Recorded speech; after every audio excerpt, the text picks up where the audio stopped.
Bem-vindas e bem-vindos ao programa Amplum Debate, mais um espaço da Amplum Biogás dedicado ao compartilhamento de conhecimento, inovações, novidades e tudo que faz parte do mundo da transição energética e da descarbonização. Eu sou a Leidiane Ferronato Mariani e, para começar, eu gostaria de chamar a Andressa Pereira para guiar essa conversa comigo hoje. Seja bem-vinda, Andressa. Eu queria saber se você está preparada para esse bate-papo que a gente vai ter hoje com nossos convidados. Oi, Leide, muito obrigada. Sim, estou preparada e muito feliz, né, da gente ter conseguido juntar duas das principais instituições do país quando o assunto é inteligência, articulação e números sobre o setor de biogás e biometano. Eu também estou bem contente, bem animada. E hoje nós vamos mesmo falar bastante sobre números, né? No panorama do Biogás de 2024, publicado recentemente pelo CEI Biogás, foram registradas mais de 1.633 plantas de biogás no Brasil. À primeira vista, esse número realmente impressiona, né? Mas sempre fica a pergunta: será que estamos a caminho de aproveitar todo o potencial de biogás que nós temos no país? É bem pontuado, Leide, né? Se a gente não está aproveitando esse potencial, o que é que falta, né? O que é que está nos freando? E mais, né? Sobre o futuro, né? Será que a gente vai conseguir realmente atingir esse potencial? Muitas dúvidas, muitas perguntas. Então, vamos logo chamar nossos convidados e deixar esse mistério para lá, né, Andressa? Então, você poderia Sim, apresentá-los e ler o currículo deles para o nosso público, por favor? claro, posso sim. Vamos lá. Representando o CI Biogás, convidamos o Nicolas Berros, economista e doutor com pesquisa em empreendedorismo institucional no setor de biometano.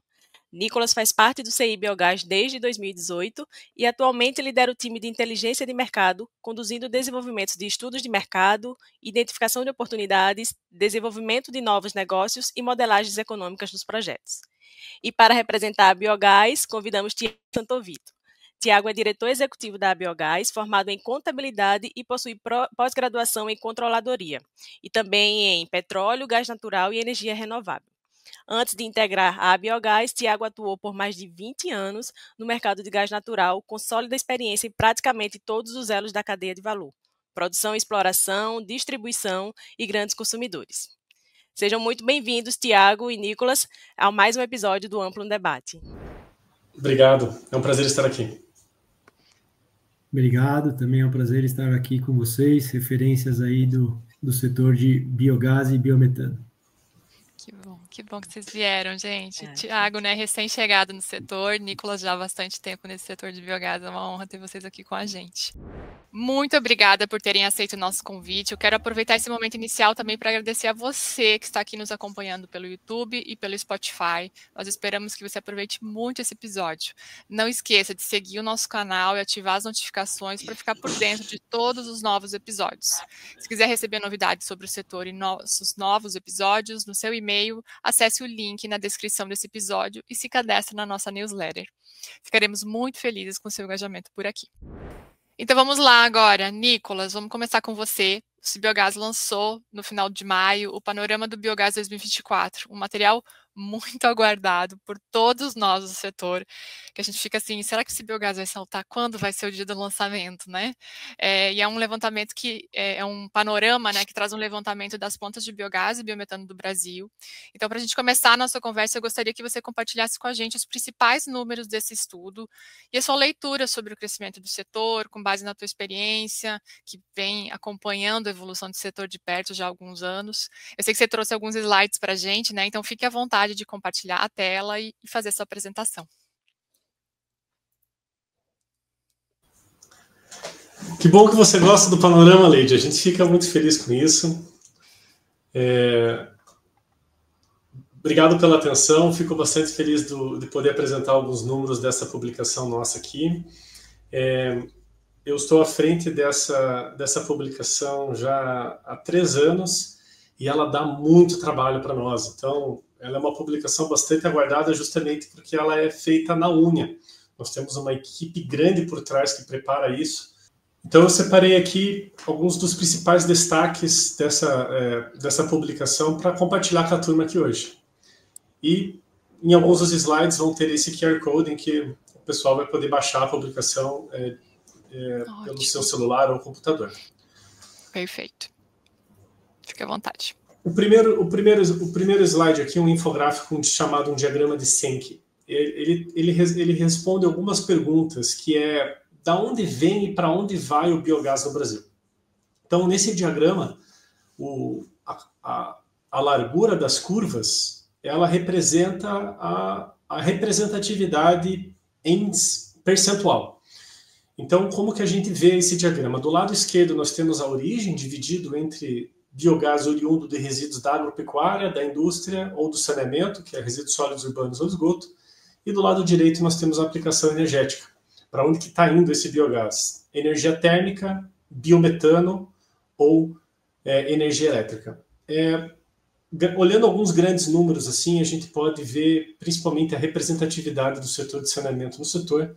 63% de todo o biogás que é produzido no Brasil, olhando para os números até dezembro de 2024, vem do setor de saneamento, e ele é o principal fonte de biogás para toda a geração de energia elétrica a partir do biogás no Brasil, e também para o biometano, visto que as duas curvas que saem do saneamento são as mais representativas. Por outro lado, nós temos ali a agropecuária com 17% de todo o biogás produzido no Brasil, e chama bastante a atenção que a grande maioria do biogás produzido para a agropecuária vai para a energia elétrica. Isso tem bastante a ver com o core business dos produtores, dos geradores de resíduos, que normalmente utilizam esse biogás, muitas vezes até mesmo em off-grid ou em geração distribuída, e que não saem muito, usam o aproveitamento energético dos resíduos como uma parte, uma verticalização da sua atividade econômica principal, que é a produção de proteína, normalmente a produção de proteína animal. E, por último, nós temos ali a indústria com algumas faixas mais equilibradas, e eu vou trazer um destaque para isso agora. A gente vê que do biogás produzido pela indústria, aqui dentro da indústria nós temos frigoríficos, abatedouros, indústria de alimentos e também a sucroenergética. Então, usinas de produção de etanol estão dentro da nossa metodologia consideradas aqui na parte da indústria. A gente vê que a maior faixa delas vai para biometano, ou seja, representativamente, eles são o que mais produzem biometano, é o único que tem a maior parte do seu biogás indo para o biometano, e também são os maiores produtores de energia térmica a partir do biogás. E isso aqui está muito ligado também à sua atividade econômica, principalmente porque a indústria usa vapor, usa caldeira, e o biogás vem como um combustível renovável para deslocar principalmente diesel, gás natural e às vezes lenha. É importante destacar aqui, pessoal, que o setor do biogás no Brasil, ele não é muito diferente dos setores de biogás em outros países europeus, por exemplo. A Alemanha conta com mais de 10 mil plantas de biogás, num país muito menor que o Brasil, mas eles têm muitos incentivos. Todos os números de biogás que nós vemos no Brasil, eles têm uma origem de negócios, uma motivação de rentabilidade, uma motivação de atividade econômica, e não de aproveitamento de resíduos. Então, tanto o biogás, a agropecuária usando energia elétrica, a indústria usando energia térmica, tem muito a ver com isso. No próximo slide aqui, a gente vai ver agora o biogás por fonte de substrato, nesse gráfico que traz duas colunas. A coluna verde escura é a quantidade de unidades produtoras, e a coluna verde clara é a capacidade instalada volumétrica em milhões de metros cúbicos por ano. O que nós podemos ver aqui? Principalmente uma inversão entre saneamento e agropecuária. Enquanto a produção de proteína animal é a que conta com a maior quantidade de plantas de todo o Brasil, são 1.268 plantas desse setor, ela conta com o menor volume de produção. Isso quer dizer que são plantas de menor escala, de menor porte. Enquanto no saneamento é uma quantidade reduzida, é a menor quantidade de plantas, mas o grosso do volume, a maior parte do volume está concentrada nesse setor. Isso quer dizer que são plantas de muito maior porte, e o que a gente pode ver, principalmente com o tamanho dos aterros, com o tamanho do volume que essas plantas produzem. E no meio ali nós temos a indústria, em que eu coloco uma estrela, porque é uma tendência que nós temos visto já desde os últimos dois panoramas, o crescimento da indústria tanto em quantidade de plantas quanto em quantidade de volume, e a gente vê que isso é uma tendência na medida que essas plantas, as indústrias, começam a trabalhar nessa vertical e começam a ver o resíduo não como um custo ou como um problema, mas sim como um valor e uma oportunidade de diversificação de receitas. Então a gente acredita muito que para o futuro o setor industrial vai ser um dos grandes fontes de biogás e representatividade de produção no Brasil. Nesse slide aqui nós conseguimos ver um recorte das plantas de biometano. É importante destacar, pessoal, que esse ano de 2025 o painel da ANP está muito movimentado. Então esses slides que foram lançados há 45 dias, mais ou menos, eles já estão desatualizados. Então já existem plantas novas na ANP que estão em processo de autorização. O que nós vemos aqui é que o crescimento teve um crescimento importante de 2023 para 2024, e ainda nós temos muitas plantas de biometano que trabalham em autoconsumo, que são aquelas plantas que produzem o próprio biometano e consomem o próprio biometano dentro das plantas, dentro da sua própria atividade econômica, e ainda 25 plantas em unidades em implantação, em processo de autorização da ANP. Aqui a gente vê um horizonte do que está previsto em autorização da ANP por acumulado de capacidade instalada por ano em volume e crescimento da capacidade instalada em volume por ano. Então a gente pode ver aí uma curva que cresce aceleradamente até 2026, e aí com uma ou duas plantas previstas para 2027 na ANP, esse crescimento dá uma estabilizada. No entanto, é muito importante lembrar que isso aqui vai sendo atualizado de acordo com os processos de autorização que tem na agência reguladora. Então, na medida que esses processos vão chegando, esse gráfico ele vai crescendo horizontalmente e verticalmente também.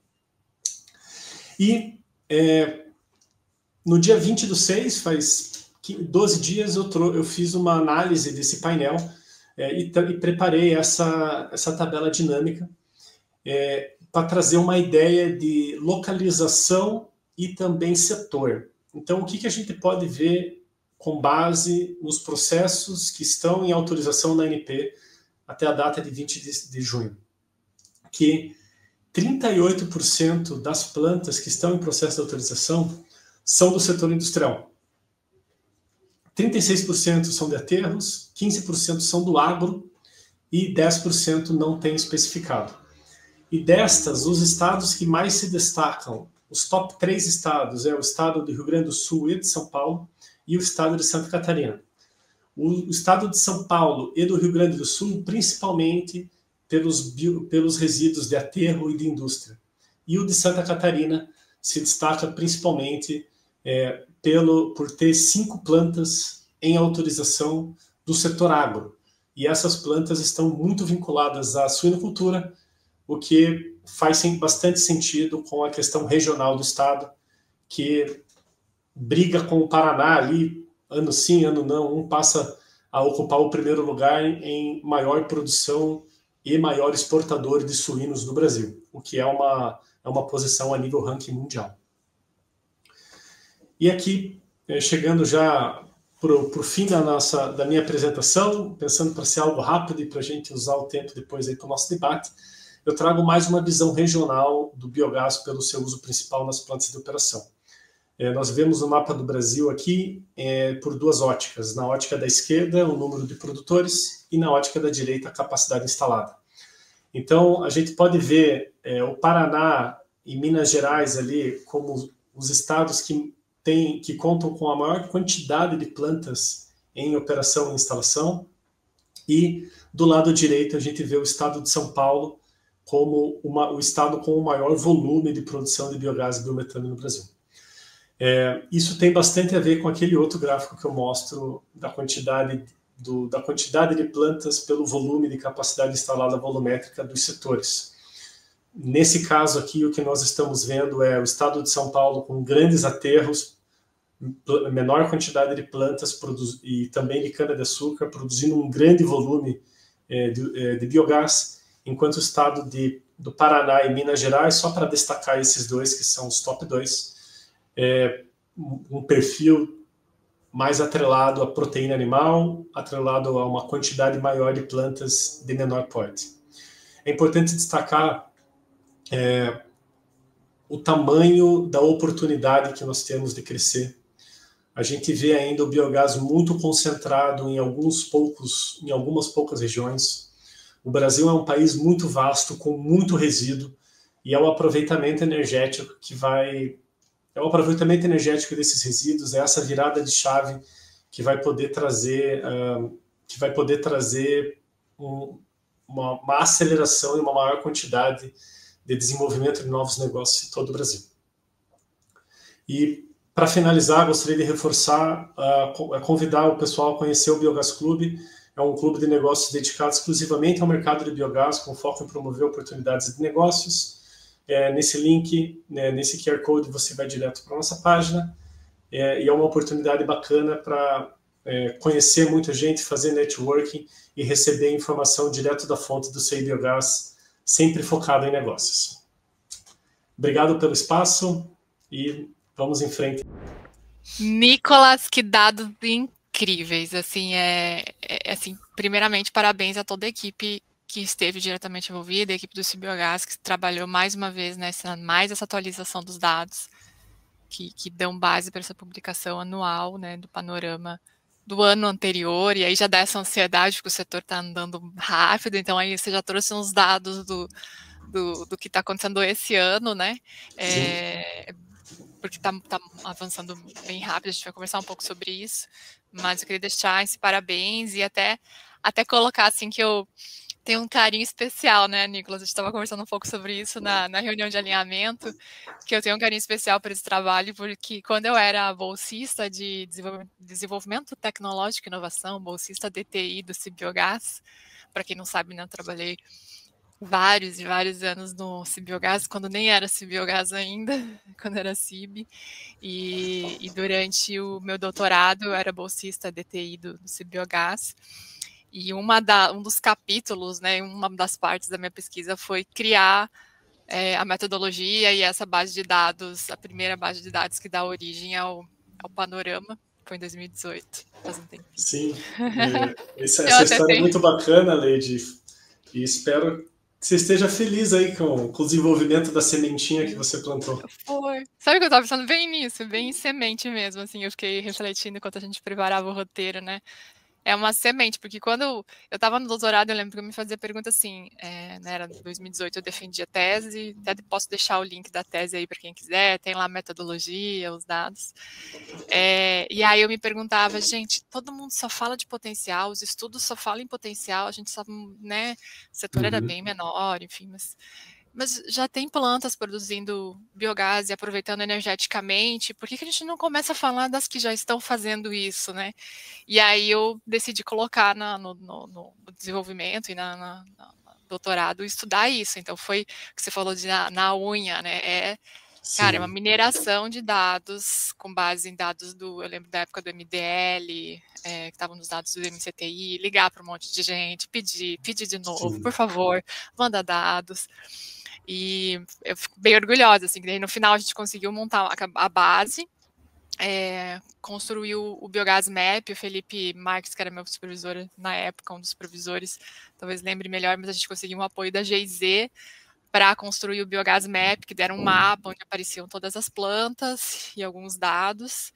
E aí a gente publicou a primeira versão do Panorama, que a Débora até lembrou que tinha outro nome, era Nota Técnica, né, a Débora de CI Biogás, que estava na reunião de alinhamento com a gente, e foi a primeira versão em 2018, e acho que eu fui autora ajudei no processo ainda por mais 2 anos, assim, então eu tenho uma relação de amor, assim, com essa publicação, com essa base de dados, eu acho que eu tenho noção do trabalho que dá e fico bem feliz de você estar aqui apresentando para a gente no amplo debate, assim, realmente... e eu acho legal isso também, dessa conexão com a pesquisa, né? É um produto que iniciou no processo de pesquisa, e aí é importante a gente trabalhar isso. O CI Biogás tem uma pegada forte de trabalhar junto à pesquisa, à inovação. Eu acho isso bem legal. Mas eu queria te fazer uma pergunta com base nisso. O panorama, ele vai muito além dos dados públicos, né? Então, a gente tem os dados de biogás e biometano nos sites da ANEEL, da ANP, que são painéis dinâmicos e que vão acompanhando o crescimento do setor, as plantas de geração de energia elétrica instaladas, enfim. O panorama do biogás, que o Cibiogás publica todo ano, referente ao ano anterior, o diferencial é que acaba indo muito além do que tem desses dados públicos, né? Então, nesse sentido, assim, onde estão esses dados? São dados de empresas, de plantas autoprodutoras? Você pode comentar um pouquinho mais sobre isso, Nicolas? Claro. Se a gente for olhar as bases de dados abertas, a ANP hoje deve ter em torno de entre 50 e 60 plantas, que são as que estão em autorização e as que já estão autorizadas para a produção de biometano. E a ANEEL, de parte de energia elétrica, olha, arrisco dizer em torno de 500 plantas. Então a gente tem muitas plantas que não estão nessas duas bases. E aonde que elas estão? Se elas não estão na ANEEL, ela quer dizer que elas não estão gerando energia elétrica na GD e também não estão gerando energia elétrica no Mercado Livre. Se elas não estão na ANP, elas não estão com biometano especificado. Então, essas plantas estão todas trabalhando atrelada à atividade econômica, trazendo benefícios do aproveitamento energético e estabilidade de fornecimento e redução de custos e todos os benefícios que a gente sempre fala quando defende o biogás dentro da sua vertical comercial. Como que nós fazemos para conseguir essas informações? O nosso primeiro canal, nós temos um formulário que fica constantemente aberto no site do Cibiogás. Se vocês puderem, inclusive, divulgar ele aqui, seria muito importante, porque a gente sempre busca engajar as plantas de biogás para poderem compartilhar e atualizar informações com a gente. Esse é um primeiro deles. Outro deles é contatos com a rede, com a cadeia, a demanda agregada, com a cadeia de valor do setor. Então, nós temos diversas empresas, fornecedores de equipamentos e integradores de plantas e até mesmo os próprios donos das plantas que participam todo ano, que nos dão atenção e preenchem esse formulário. Aí, algumas deles a gente faz um acompanhamento quando é muita planta, porque tem grupos com dezenas de plantas no mesmo grupo. Então, para esses a gente faz até reuniões específicas para conseguir acompanhar todas as atualizações. Então, gente, já por aí vocês vão vendo que é bastante serviço mesmo. E nós também acessamos licenças ambientais dos institutos de licenciamento. Então, por aí também a gente tem fontes de informação para aqueles estados que têm licenciamento de biogás específico, mas a maioria ainda não tem. E aí, com isso, nós temos toda a equipe, todo esse processamento de dados. Nós fazemos essa atualização. Esse ano a gente começou em novembro e finalizou em março. Então, foram 5 meses de trabalho para gerar essa publicação que sempre é divulgada no primeiro semestre. Perfeito, perfeito. Andressa, você quer fazer alguma pergunta? Sim. Vendo a sua apresentação, Nicolas, eu vi que vocês falam muito sobre o biogás como fonte de geração de energia, né? Térmica, elétrica e biometano. Eu gostaria de saber sobre combustíveis avançados. A gente até, no episódio anterior do Amplo Debate, a gente falou um pouco, convidou o Tiago Edvige, pesquisador da UTFPR, e ele falou um pouco sobre o biogás, né, aproveitamento de substratos, e chegou a falar com a gente sobre o bioetano. Tá, pessoal? É bioetano, não é biometano, é bioetano mesmo com H, que é formado a partir do biometano e do hidrogênio. Queria saber se nesse levantamento de vocês conseguiram ver plantas que já estão produzindo o biogás, o biometano com esse fim de insumo, né, para produzir como matéria-prima, para produzir outro produto, como biofertilizante, ou talvez para aproveitar o CO2. Como foi? Se vocês conseguiram levantar muitas plantas nesse sentido? Assim. Andressa, a gente ainda não chegou a ponto no setor brasileiro dessas plantas de combustíveis avançados estarem numa fase comercial.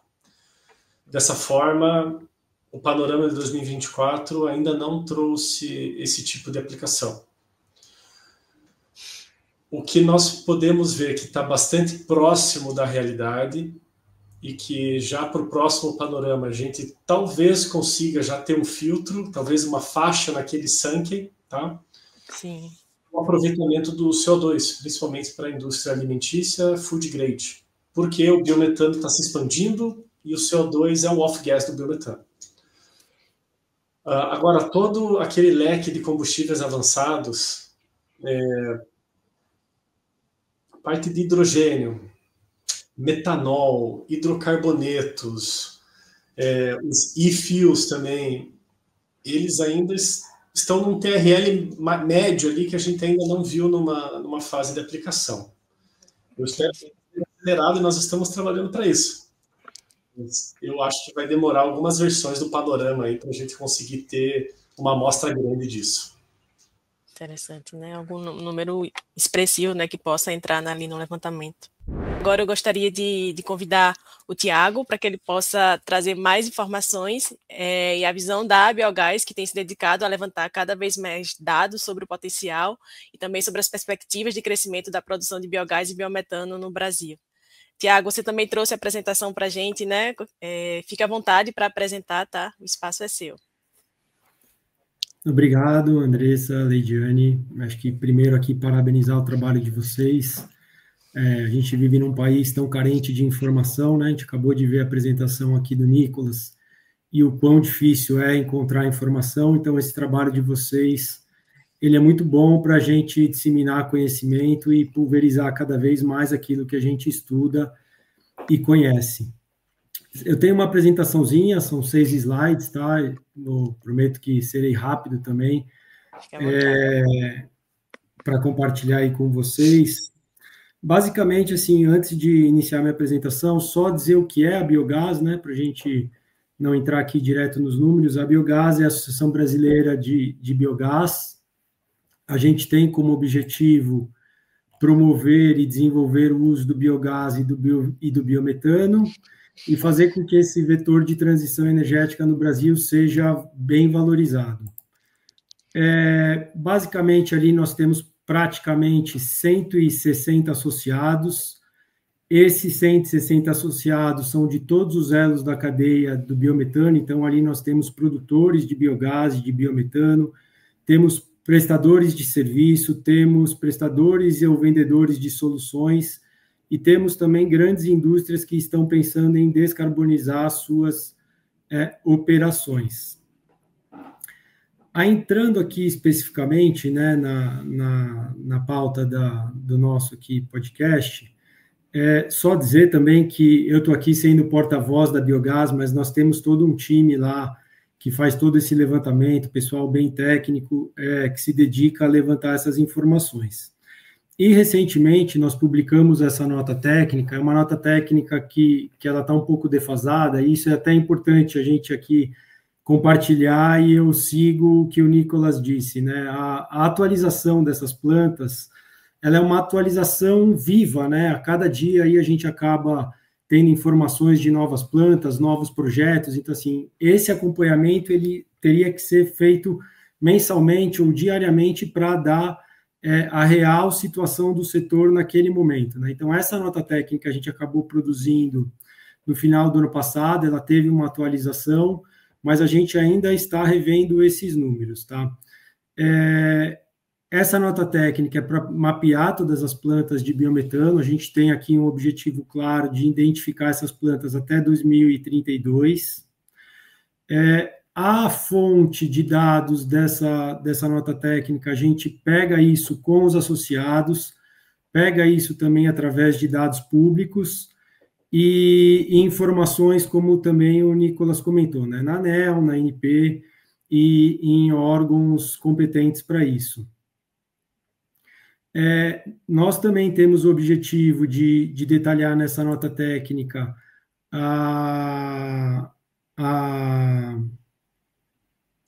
os números, né, das plantas e as capacidades, assim como o seu resíduo por região. Nesse slide aqui, que a gente traz o potencial de biometano, nós poderíamos ficar horas aqui discutindo só esse slide, tendo em vista tudo que está embutido dentro desses números, mas a gente vai começar aqui do centro para fora, né? Então, o centro significa as plantas hoje que já estão autorizadas e que já produzem. Hoje a gente tem ali 874 mil metros cúbicos de biometano por dia, sendo produzido por 12 plantas. Aí a gente vê um crescimento rápido, tá, desse volume, num curto espaço de tempo, isso já sobe para 2,350 mil, né, ou 2,3 milhões de metros cúbicos dia. Isso, considerando essas 12 plantas autorizadas, mais 38 plantas que estão em processo de autorização. E esse número também, com base no mapeamento que a gente faz aqui na Biogás, a gente estima mais 127 plantas que a gente projeta alcançar aí o número de 8 milhões de metros cúbicos dia. Acho que, basicamente, a gente poderia trabalhar dentro dessas 3 esferas. Aqui já tem muita coisa para ser compartilhada e desenvolvida aqui com vocês.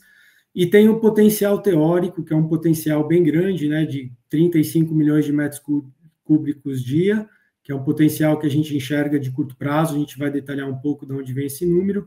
E aquele número que é bem conhecido por todo o mercado de 120 milhões de metros cúbicos dia, um potencial também teórico, que aí é todo aquele pré-sal caipira que já vem sendo apresentado aí para o setor.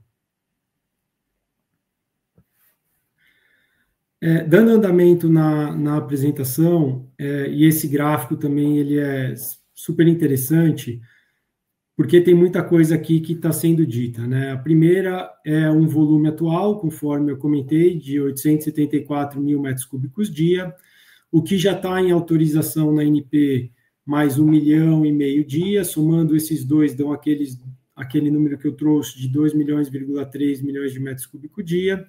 A gente vê uma crescente forte das plantas entre os anos de 2025 e 2027, então, a gente vê que muita coisa vai acontecer nesses próximos 3 anos.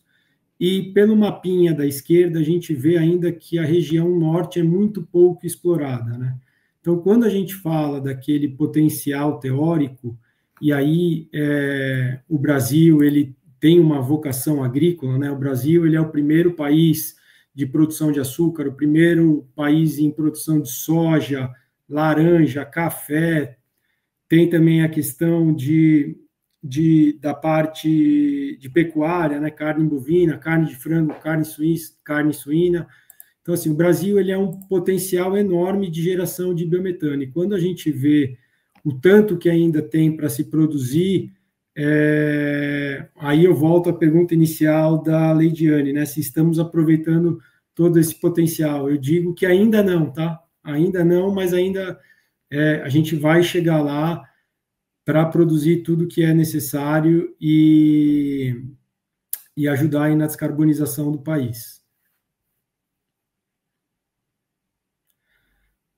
Aqui a gente compartilha com vocês algumas curiosidades do que a gente tem estudado, e aí sempre naquelas 3 vertentes, né, no que está autorizado, naquilo que está em processo de autorização, e naquilo que a gente mapeia aqui dentro da Biogás.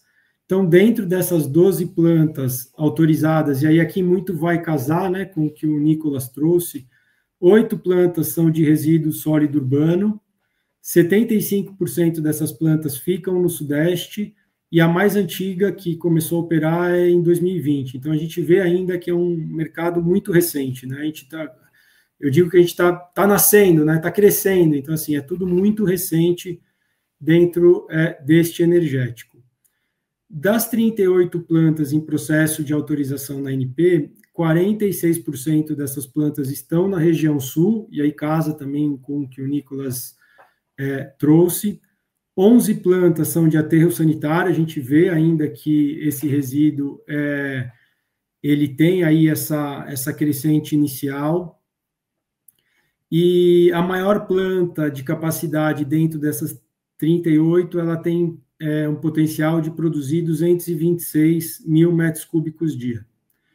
Aí aqui já adentrando na questão do mapeamento feito pela Biogás, dessas 127 plantas, 65 plantas estão em São Paulo, 11 em Minas Gerais e 14 no Paraná. Isso representa 77% dessas plantas.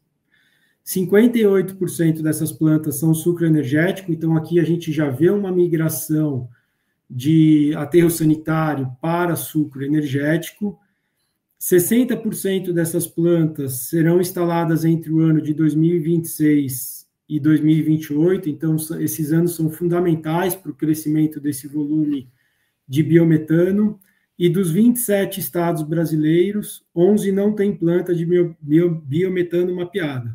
Então, a gente está falando de estados como Pará, que é líder na produção de macaxeira, açaí, abacaxi, Pernambuco também tem uma agropecuária muito forte, Rio Grande do Norte e Tocantins. Então, assim, quando a gente olha e estuda que esses estados ainda não possuem plantas mapeadas, a gente acaba enxergando que tem um potencial enorme de crescimento que ainda não está sendo explorado.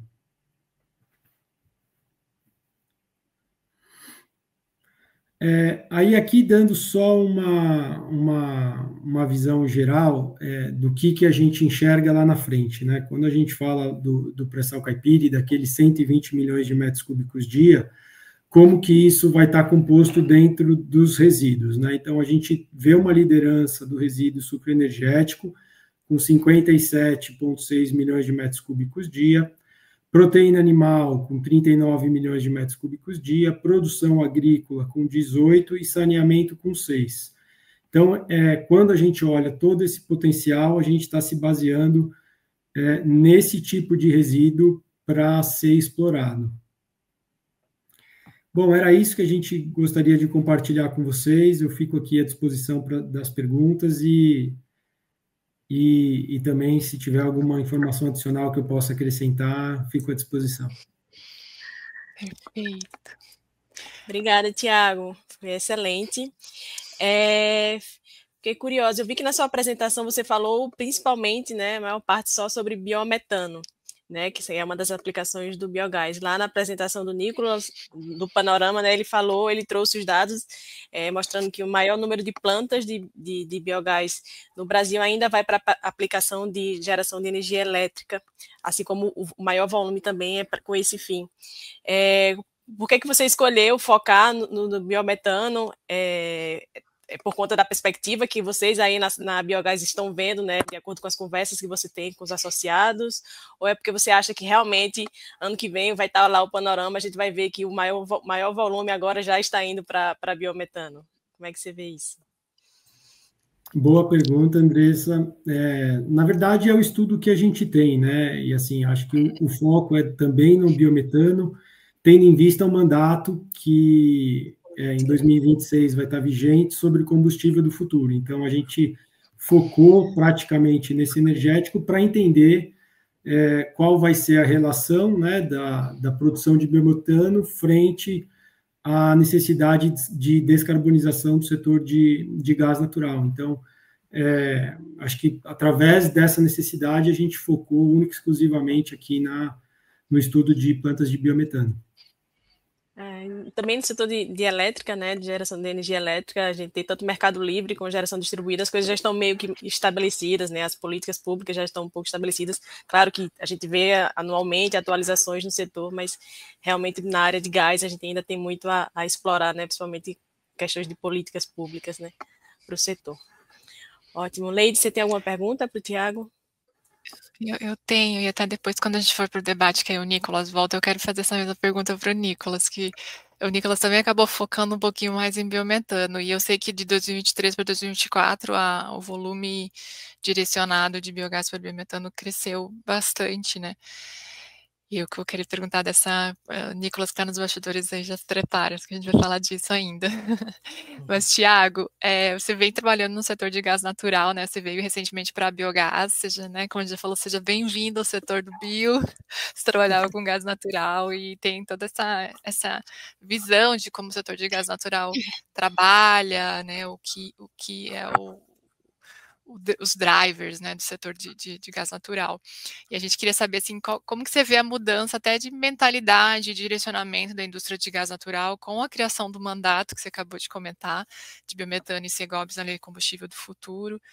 Você acha que esse vai ser o ponto da virada dos produtores de gás natural passarem a ver e a investir mais nesse mercado? Você acha que daria para dizer que essa política muda um pouco a forma desse setor ver o biogás e o biometano? Obrigado, Leidiane, pela pergunta. Eu só vou voltar alguns passos para poder responder, tá?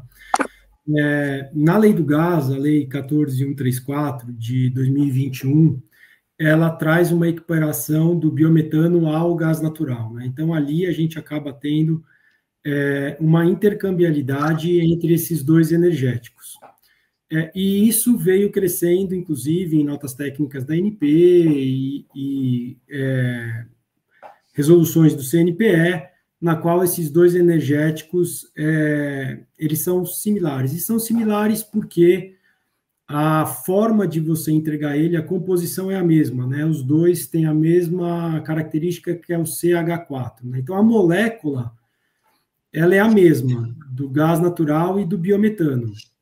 A origem é que diferencia um do outro, né?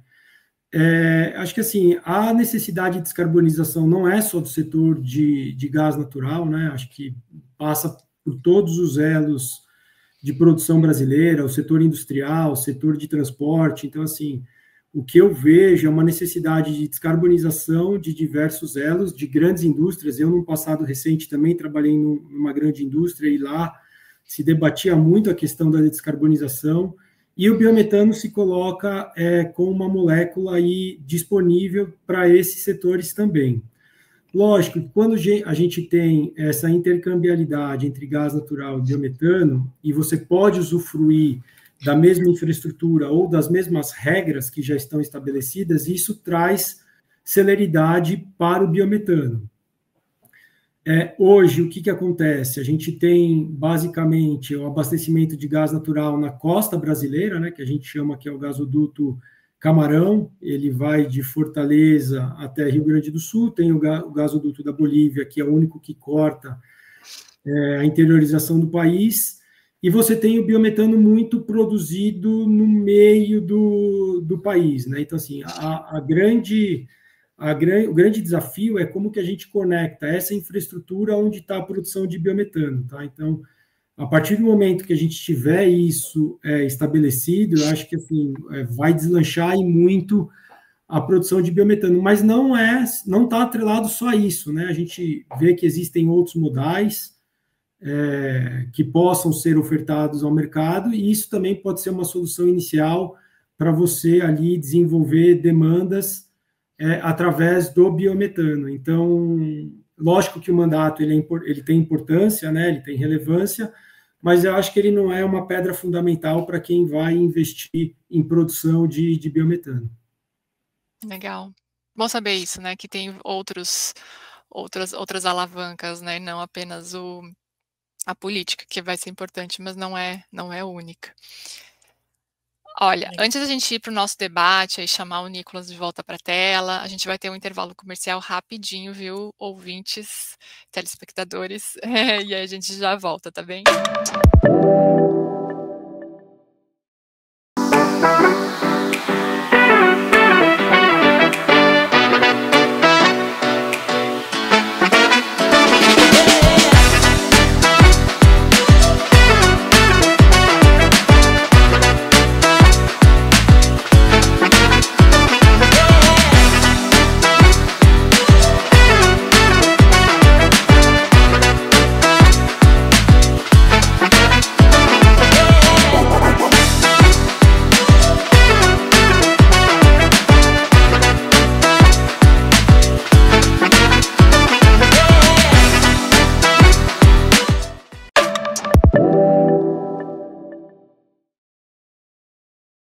Bom, pessoal, agora estamos todos juntos, né? Vamos seguir agora com o nosso debate, né? Na verdade, uma conversa onde a gente vai explorar mais ainda esses dados que o Nicolas e o Tiago trouxe.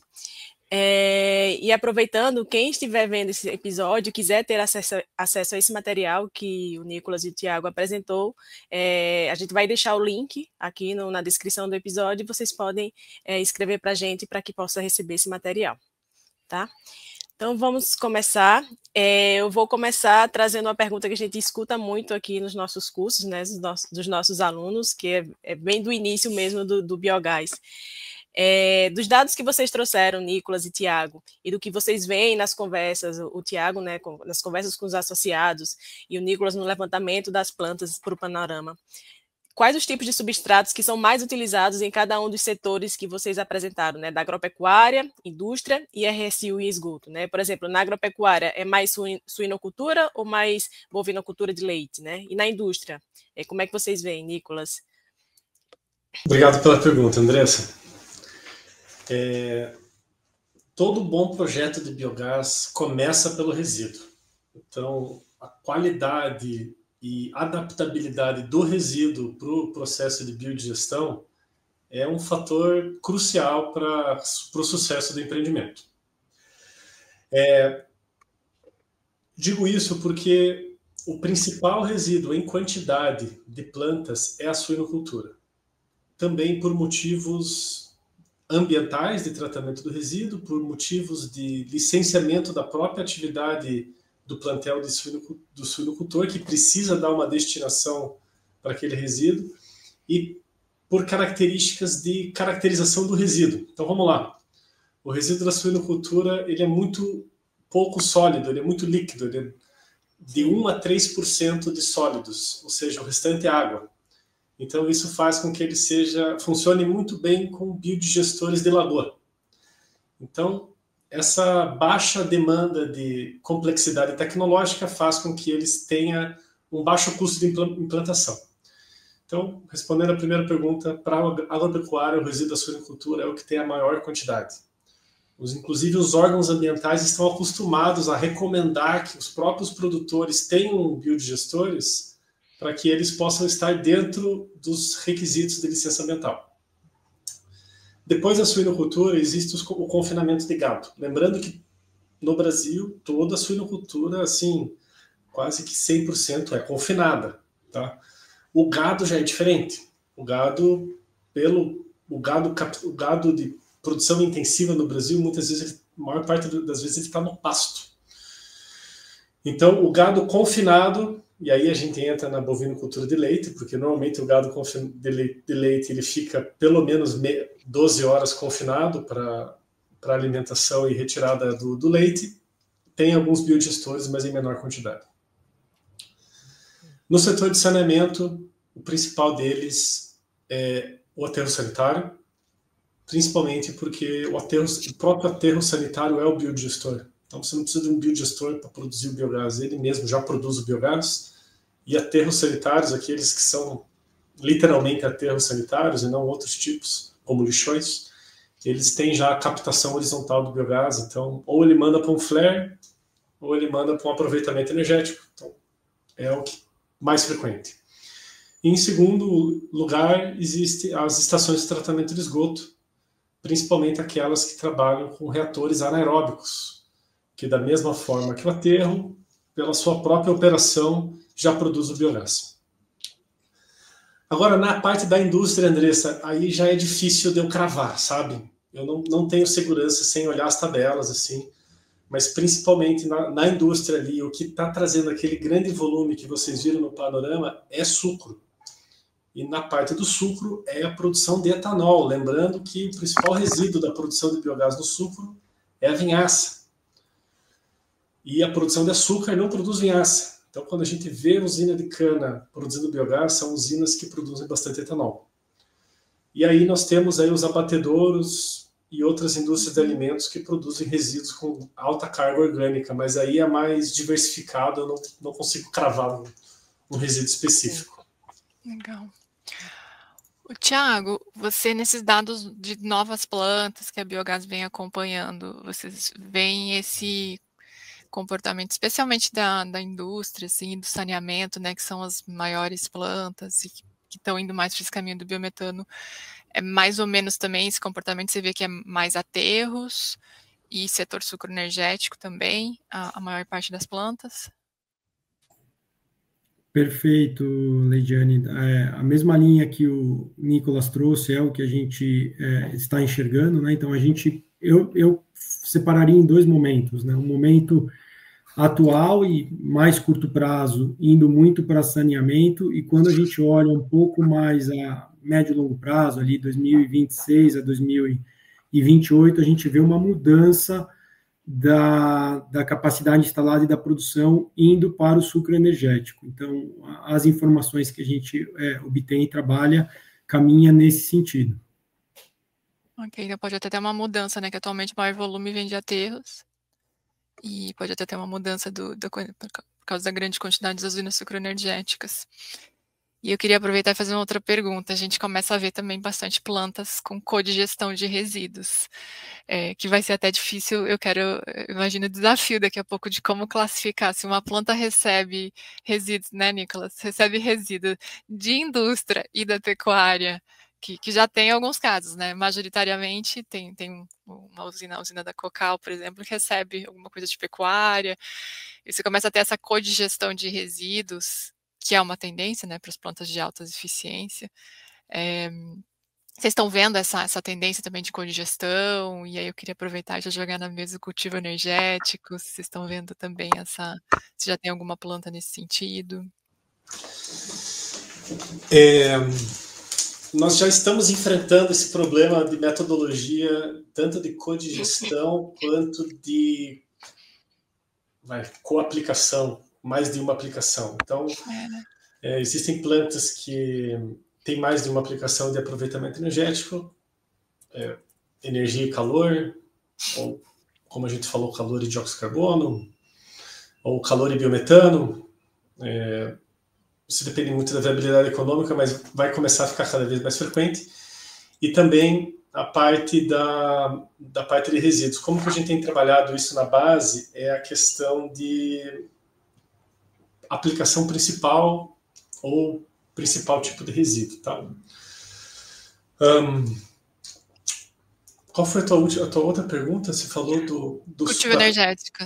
Cultivo energético. Que é plantar sorgo, capim-elefante. A gente ainda não vê isso. O que a gente vê são iniciativas, inclusive recentemente teve uma iniciativa da Embrapa para a questão de lavouras energéticas de sorgo. Eu acho interessantíssimo, até porque o sorgo, ele parecido com milho, a gente não come sorgo no Brasil porque a gente tem bastante milho, mas ele inclusive pode ser um alimento, e tem algumas regiões no Brasil que ele pode dar 2 safras no ano. Então, é bastante relevante. Eu acho que o Brasil ainda não chegou nesse nível porque a gente ainda tem muito resíduo para aproveitar.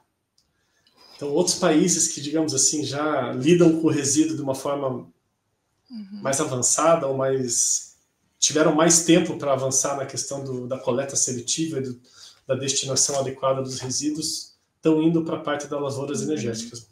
Tem algumas pessoas contras que acham que você vai deixar de produzir alimento para produzir energia, mas eu vejo que esse não é um problema para o Brasil. Eu sou super a favor disso aqui. Um debate que acaba tendo na área de biocombustíveis, né, essa competição com o alimento, mas que não avança muito, né? Que para a realidade brasileira não é um problema. Eu acho que para nós não se aplica esse argumento. Para outros países acho que faz sentido, mas para nós não. O que é muito bom. Legal, porque esses dados, essa visão, né, a gente começa até a ter que pensar nos dados. Outro dia eu estava vendo no painel da ANP, tem uma planta lá com codigestão que eles classificaram de uma outra maneira, porque a gente está muito acostumado a classificar, até nos estudos de potencial que a biogás faz também, a gente sempre divide por setor como se o resíduo não fosse haver mistura entre esses resíduos, né? E a gente começa a ter plantas, a gente começa a ver as notícias dessa lógica de codigestão, de mistura de efluentes. Então, o próximo desafio fica para a biogás e biogás é como gerar dados que consigam refletir essa diversidade cada vez maior dos modelos de negócio, né? Então, olha, para nós, isso a gente acompanha o que o mercado acontece, né? A questão metodologia vai acompanhar. Isso não é um problema. O que a gente precisa trabalhar juntos aqui, e a Biogás faz um excelente trabalho nisso, é ajudar os negócios a acontecerem, a encontrar as maneiras e dar o apoio regulatório necessário para os negócios serem viáveis. E eles sendo implantados, operados, a nossa metodologia vai acompanhar. Isso não é um problema algum. Perfeito. E falando em regulação, aí eu queria ir para esse tema de regulação, que a gente está falando né, a gente falou do substrato, ou seja, da oferta. A gente já falou um pouco de demanda, né, de questão de energia, biometano, elétrica, e fica a questão de logística, né, Andressa, para a gente tentar entender com vocês, assim, como que é a visão. O Thiago falou alguma coisa antes também, né, o gasoduto Camarão é por causa do formato ou é porque ele fica perto da praia? Ou as duas coisas? É porque ele é na costa, né, ele atinge a costa brasileira. Legal. E aí o desafio de logística desse biogás, desse biometano, focando um pouco mais no biometano, que é o setor que vem crescendo, ele vem aparecendo e passa muito por regulação, né, Thiago? Então a gente mostra números, né, o setor vem crescendo, esse biogás apresentou esse histórico todo, não só do setor de energia elétrica que está nos dados da ANEEL, da ANP, mas tudo isso que está, todo esse setor que vem crescendo no sentido de autoprodução, autoconsumo. A Biogás também apresentando os dados de potencial, os dados que vem levantando com seus associados de investimento. E aí fica essa pergunta, como que a gente consegue avançar, né? Porque tem várias empresas que estão, até queria, Thiago, você comentasse um pouco, tem empresas de distribuição de gás que agora estão colocando, propondo investimento em gasodutos para biometano, com foco em biometano. Tem também notícias das empresas de transporte dutoviário, de transporte rodoviário também.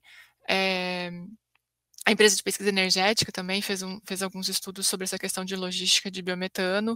Então, como que vocês veem esse desafio de logística para que o biometano, que a gente prevê que vai produzir nos próximos anos, ele chegue nos consumidores? Há necessidade de integração desses modais? Como que vocês veem a evolução desse mercado para a gente garantir isso? E aí, Thiago, para começar a resposta, como que você vê a relação disso com o avanço da regulação?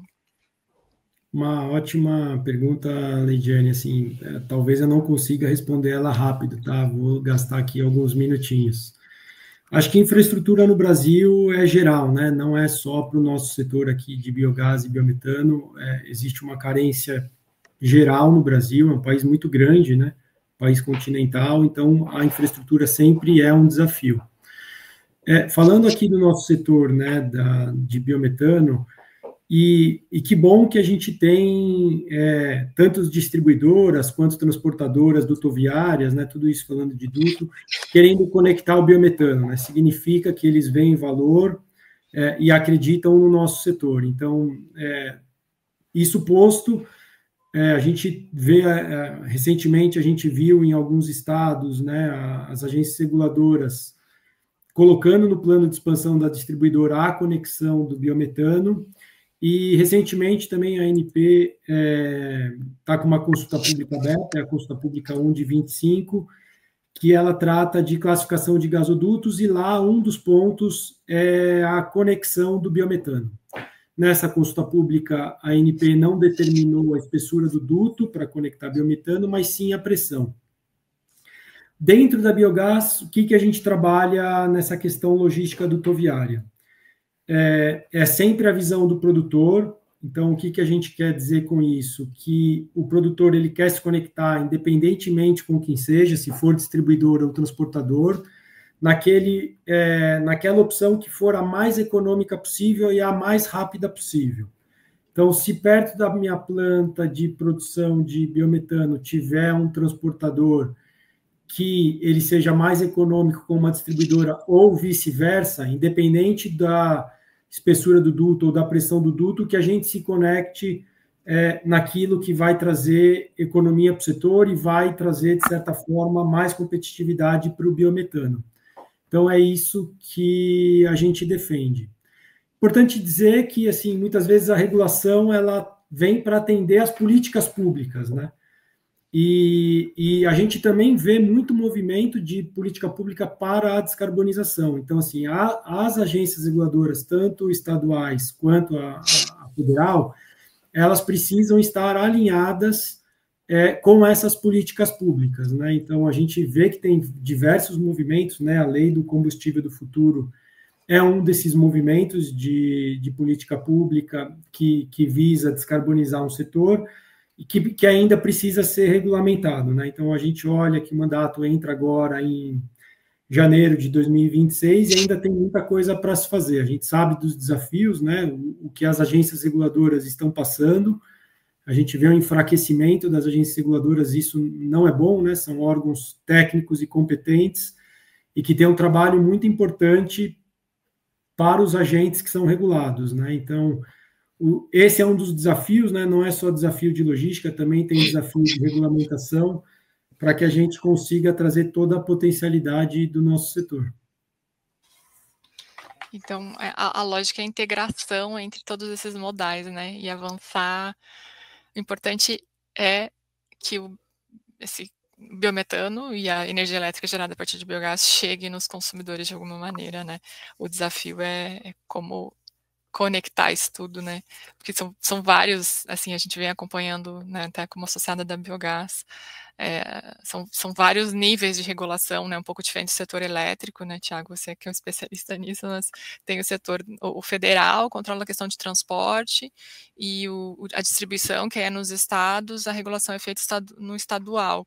E como qualquer regulação ou política, a definição dessa linha é bem tênue, né? Algumas questões de até onde vai um, aonde começa o controle do outro, né? Então, eu acho que alguns dos desafios que o setor vai passar nos próximos anos, assim, porque o setor de gás natural como um todo vem se estruturando, né? Vem avançando, evoluindo dessa maneira. Então, não é só sobre o biometano, acaba sendo sobre o setor de gás natural, né? Perfeito, é isso mesmo. A Constituição Federal determinou, né, tem um artigo 177 da Constituição Federal determina o que é transporte e o artigo 25 determinou o que é distribuição local de gás canalizado. Então, a gente vê que muitas vezes, como você disse, né, uma linha tênue que acaba tendo uma visão para um lado para o outro, mas é exatamente isso que a ANP está tentando deixar claro nessa consulta pública, né? Acho que isso vai ser muito importante para o setor e para que isso destrava o investimento que é necessário para o elo de duto viário, seja ele de transporte, seja ele de distribuição. Perfeito. Eu queria ouvir também a opinião do Nicolas sobre esse ponto, e principalmente que ele atua com inteligência do mercado, né, no CI Biogás, então deve estar lá trabalhando modelos de negócios, essa visão a longo prazo de mercado deve também trazer um bom ponto de vista sobre isso, e também como você, Nicolas, vê a complementaridade do gás natural e do biometano, né, na indústria e no transporte.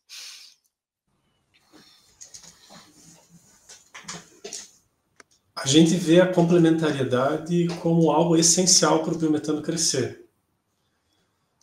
Nós não vemos um futuro de uma virada de chave, nós vemos um futuro de transição. O Thiago comentou numa das respostas dele sobre a questão da intercambiabilidade já prevista em lei. E isso é muito positivo. Um exemplo, os corredores azuis, né? No Brasil nós temos um perfil muito interessante da produção de proteína estar no interior do estado e ela ser exportada nos portos do outro lado do estado. A gente está falando aí de 800, às vezes 900, às vezes mais de 1.000 quilômetros. Então a gente vê esse caminhão sendo abastecido com biometano para começar a sua viagem, no retorno abastece com gás natural e retorna pelo corredor azul. Então, isso só é possível pela intercambiabilidade. A questão da infraestrutura, ela também é bastante importante. Agora, a infraestrutura custa muito caro. A gente não pode esperar o duto chegar para os investimentos começarem a ser realizados. Não tem fôlego para isso. Principalmente num país ainda que a gente tem dificuldade de realizar investimentos de 20 anos de payback, 30 anos de payback, que é o que a gente fala de infraestrutura pela formação bruta de capital fixo. Então, a mobilidade pesada, o biometano para a mobilidade,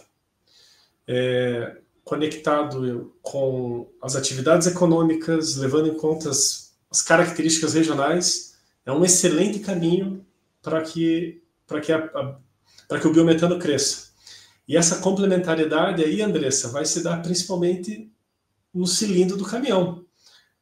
Então é muito importante que os caminhões também estejam disponíveis e competitivos para que esse pessoal consiga ter o escoamento a um preço adequado e que faça sentido para os negócios. É dessa forma que eu vejo que o curto prazo vai fazer as coisas acontecerem. Bacana. Tem vários negócios agora que a gente está vendo que, especialmente, né, desses mais distantes da rede, que demandam toda uma tomada de decisão, de investimento, no gasoduto, que estão indo por esse caminho, né, Nicolas, de investimento, né, do modelo de negócio e pelo transporte rodoviário, né, por caminhões, numa lógica de gás natural comprimido, né, de biometano comprimido. É mais ou menos isso que vocês estão vendo também? Sim. Desculpa, Nicolas, entrei aqui, mas é que você acabou comentando e me veio um ponto muito importante na cabeça quando o Nicolas comentou os corredores sustentáveis, né? E o biometano, o biogás, ele pode ser um combustível local, né? Não necessariamente você precisa trazer diesel ou gasolina, ou qualquer que seja esse combustível de uma refinaria que seja longe dessas localidades.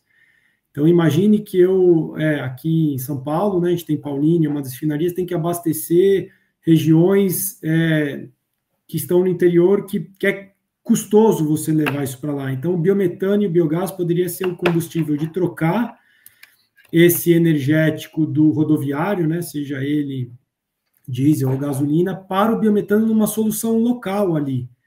E isso vai ajudar a desenvolver aquela demanda local, a oferta local, isso vai ser bom para gerar emprego e renda naquele local.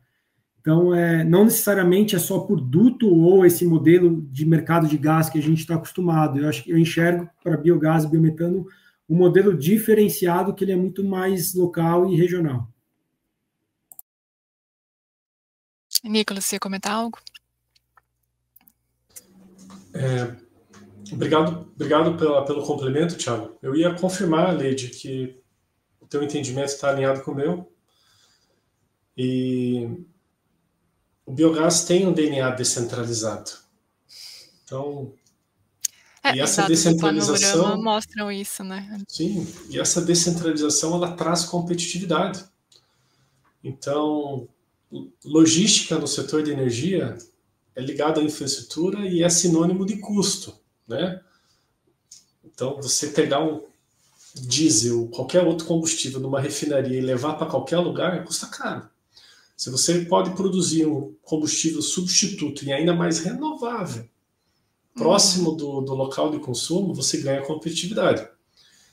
E aí, sobre os gasodutos, o Thiago vai poder saber a lei melhor do que eu, mas existe uma lei já de redes isoladas. Então, a ANP já prevê gasodutos em redes isoladas, que são aqueles que não são conectados, são redes de distribuição que não são conectados ao duto de transporte.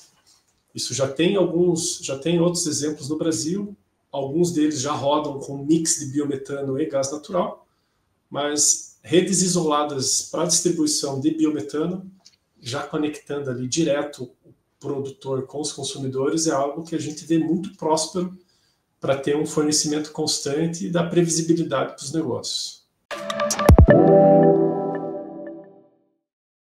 Então, gente, agora a gente vai ter parte de mensagem final para vocês comentarem e deixarem mais alguns pontos, mas a gente queria conhecer um pouquinho mais de vocês, além dos profissionais, né, que a gente já leu o currículo de vocês e sobre os seus trabalhos, e a gente chama que é um papo eficiente, em que vocês nos respondem, uma entrevista ping-pong, sobre vocês e seus trabalhos, né, numa conversa que vocês respondem com apenas uma palavra, 2 palavras, algumas das perguntas que a gente vai fazer. Então vamos lá, pessoal. Eu vou falar a pergunta, tá? E direciono para quem vai responder na sequência. Uma pessoa que te inspira em sua profissão. Nicolas?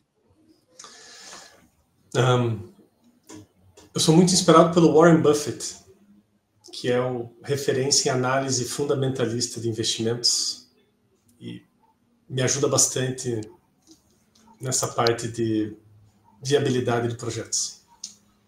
Legal. pesquisar sobre. Tiago?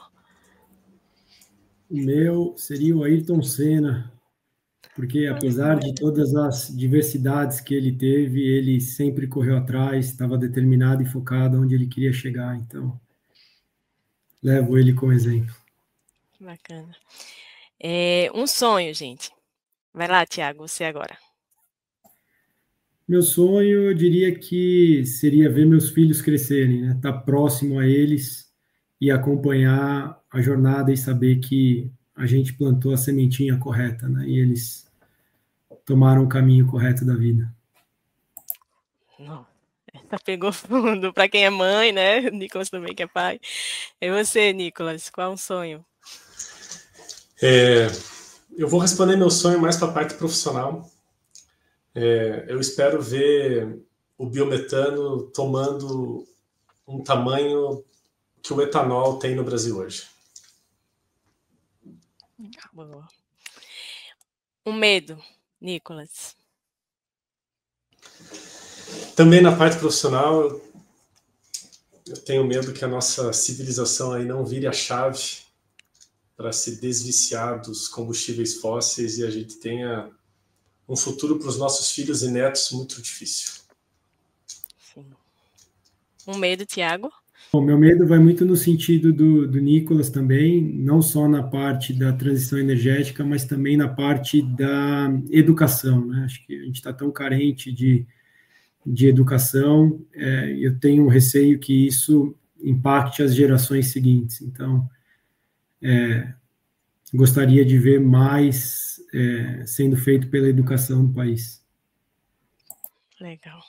E por último, como vocês veem o futuro do biogás e do biometano no Brasil? Nicolas? Olha, Andressa, tenho bastante confiança de que vai ser um futuro bastante próspero. E eu vejo que esse futuro vai ser muito vinculado à visão do resíduo. Tá? Não olhar o resíduo como um problema, não olhar o resíduo como lixo, como aquilo que ninguém quer chegar perto, ou aquilo que eu coloco fora da minha porta aqui, da porta da minha casa ou da minha empresa, e ele some. Não é problema meu. Na hora que, e muito vinculado ao que o Thiago respondeu, isso é uma questão de educação, é uma questão de educação ambiental, de sustentabilidade. Na hora que essa questão começar a ser desenvolvida, o biogás naturalmente não vai precisar de incentivo, não vai precisar de subsídio, ele naturalmente vai se desenvolver muito, porque ele vai gerar custos evitados e vai gerar ganhos econômicos. Ótimo. Tiago, futuro do biogás e do biometano no Brasil? Crescente, vejo um potencial enorme, já é uma realidade, né? O biogás e biometano já é uma realidade. E também faço coro ao que o Nicolas trouxe, né? Você transformar um problema, entre aspas, em uma solução que é ganha-ganha para todo mundo. Então, eu que venho de um setor de petróleo e gás natural, quando eu olho a potencialidade, todo o benefício do biometano, eu vejo assim com muito bons olhos e vejo que vai crescer muito nos próximos anos. E estamos aqui para isso, né? Para ajudar a desenvolver esse setor. Todos nós aqui. Sim. Vamos junto. Vocês querem deixar uma mensagem final, gente? Fiquem à vontade, tá? Esse momento a gente já está encerrando, então o Nicolas quer deixar uma mensagem final? Algo que vocês queriam ter falado e não falaram, que a gente não perguntou. Comentar de novo, né? Divulgar o panorama, né, Nicolas? A gente vai deixar o link aqui para fazer download, então fique à vontade de aproveitar esse momento final. Bom, como mensagem final, gostaria de agradecer essa oportunidade, a gente poder compartilhar um pouco aqui do que a gente faz. Para mim é um setor novo, né? Como a gente conversou aqui, é muito diferente, com muitas variáveis diferentes, muitos resíduos diferentes. Então, para mim está sendo uma aula esse meu início aqui na Biogás. E novamente parabenizar vocês aí por todo o conteúdo. E eu digo para quem está de fora chegando, ele é muito útil. Eu tenho vocês aí como referência, o material de vocês como referência nos meus estudos e nesse meu início nesse mundo verde. Bacana. Nicolas? Como mensagem final, eu vejo da parte que eu acho que eu esqueci de dizer algo que eu gostaria, é que o caminho do desenvolvimento do biogás, principalmente na parte de entender essa questão do resíduo, ela também tem a ver com a retirada do resíduo dos aterros. Então, na medida que esse resíduo vai ficando dentro da indústria e vai criando uma vertical de aproveitamento energético, isso está ligado com uma estratégia de aterro zero, que aí realmente a gente vai ter uma economia circular funcionando. Essa é a parte técnica que eu gostaria de compartilhar. E pensando nos negócios dos aterros, para quem é do setor de saneamento, pode ter ficado assustado com a minha fala, isso não vai fazer muita diferença para o setor de saneamento, que é muito grande. Mas vai fazer uma diferença bastante grande na quantidade e volume de novos negócios no biogás. E, por fim, agradecer a Amplum, agradecer à Biogás pela parceria e pelo convite, pelo espaço. E a gente se vê nos próximos eventos, nas próximas rodadas. E contem comigo e contem com o SEI Biogás. Obrigado. Perfeito, excelente, pessoal. A gente que agradece a presença de vocês, vocês tiraram um tempinho para virem aqui conversar com a gente no programa Amplum Debate, trazer os dados, trazer a visão de vocês sobre esses dados, né, que já foram publicados. A gente quer deixar, então, reforçar para o público, acessa o site do Cibiogás, acessa o site da Biogás, vejam os dados, vejam os conteúdos que tem lá, que são muito interessantes. Quero parabenizar o Cibiogás e a Biogás pelo incrível trabalho que vocês vêm realizando, desde a criação, né, de construção desse setor, e foi uma conversa muito rica, assim, muito construtiva para a gente construir o futuro do biogás. Então, Andressa e eu estamos muito, muito felizes. A equipe da Amplum também feliz de ter recebido vocês aqui. E a você que nos assistiu até aqui, espero que tenha curtido esse debate, né, que tenha entendido a importância dos dados, dos números do setor para revelar onde estamos e o que ainda precisamos avançar no setor de biogás e de biometano. E se você quiser acompanhar mais discussões, aproveita, curte, se inscreve em nosso canal e assim você vai ficar sabendo logo que lançarmos um outro episódio. Ou se você já está inscrito, a gente vai ficar feliz se você puder compartilhar também com seus colegas para que o conhecimento possa chegar a muito mais pessoas. É isso, Leide, ficamos por aqui. É isso, gente. A gente agradece novamente ao Thiago e ao Nicolas e a todos vocês que ficaram com a gente até aqui. Um abraço. Tchau, tchau. Tchau, gente. Obrigada.